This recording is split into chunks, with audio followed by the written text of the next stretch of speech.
Salut à toutes, on se retrouve aujourd'hui pour une nouvelle vidéo. Je vais vous faire part de mon expérience puisque j'ai testé les shampoings solides.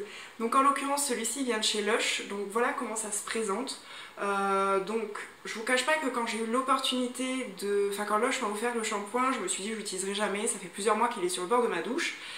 Et puis je me suis dit bon écoute teste. Donc en gros ça ressemble à un savon. Dans la texture, mais ça fait un peu plus compact en fait. Donc chez Lush, parce que je suis pas là pour vous vanter les produits Lush, mais plutôt vous parler des shampoings solides en général, il y a une espèce de pellicule autour, donc là qui est rose et l'intérieur est blanc, mais je pense que c'est pour reconnaître le shampoing. Donc j'ai utilisé 4-5 fois, je sais plus exactement.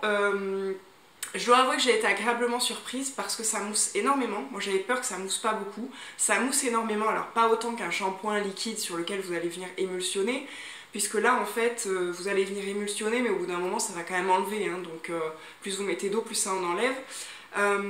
Je dois avouer que je trouve ça hyper économique parce que un savon, enfin un shampoing plutôt comme ça de 50 grammes ça coûte 9 € et franchement je l'ai utilisé donc 4-5 fois.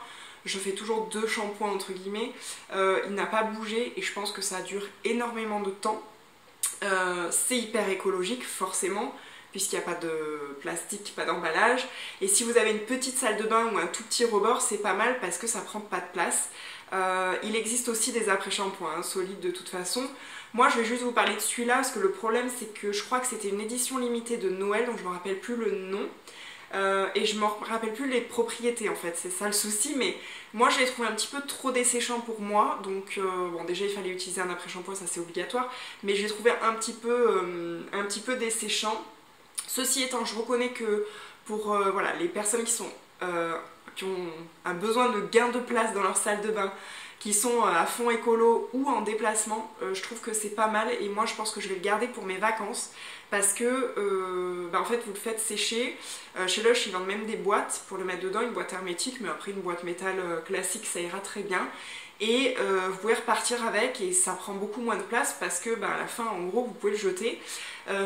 Par contre en plus ce que j'ai remarqué c'est que je trouvais que ça séchait beaucoup plus rapidement qu'un savon, parce que moi je me lave aussi au savon dans la douche et mon savon sèche beaucoup moins facilement, il faut qu'il prenne l'air en dessus et en dessous, alors que là pas forcément, donc je pense qu'il y a une texture un petit peu particulière.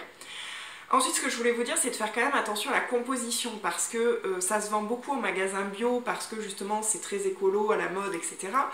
Mais chez Lush par exemple, dans leurs shampoings solides, ils ont réintroduit des SLS et donc des sulfates.